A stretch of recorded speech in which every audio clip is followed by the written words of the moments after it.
Raha tsahivina kosa nanomboka ny 7 volana oktobra lasa teo dia namita iraka teto Madagasikara ny mpanara-maso ny fizotry ny fifidianana ny fiarahamonim-pirenena Afrikanina na ny Misca no ahafantarantsika azy Omaly dia nisy ny famelabelaran-kevitra izay nitanterahan'izy ireo na ahafahany nitondra ny fomba fijeriny ny fizotry ny fifidianana farany teo.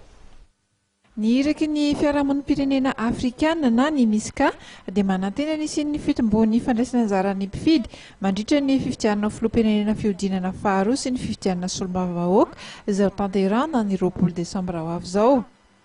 Balogun Charles mpitarika ny iraky ny Misca dia nilaza fanampiseho ny maha-olo-pirenena azy ny Malagasy ny 15 oktobra teo ary nasehony tamin'ny alalan'ny fahatongavana maro izany ary heverina ho izy fa hitomby io amin'ny fifidianana manaraka.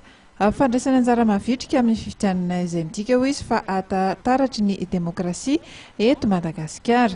Le peuple malgache l'a démontré par ce pourcentage élevé et je voudrais espérer que le second tour va encore dénoter un pourcentage encore plus élevé et ce qui sera à l'avantage de la démocratie à Madagascar.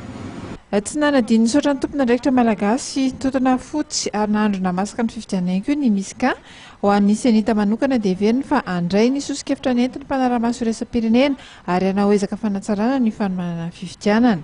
Nanao antsoavan'ny mpanohana ara-bola sy teknika ny fifidianana ihany koa Andriamatoa Balogun Charles mba hanohy ny fanohanana ny Madagasikara ahombiazana amin'ny fifidianana rehetra ho toto-saina.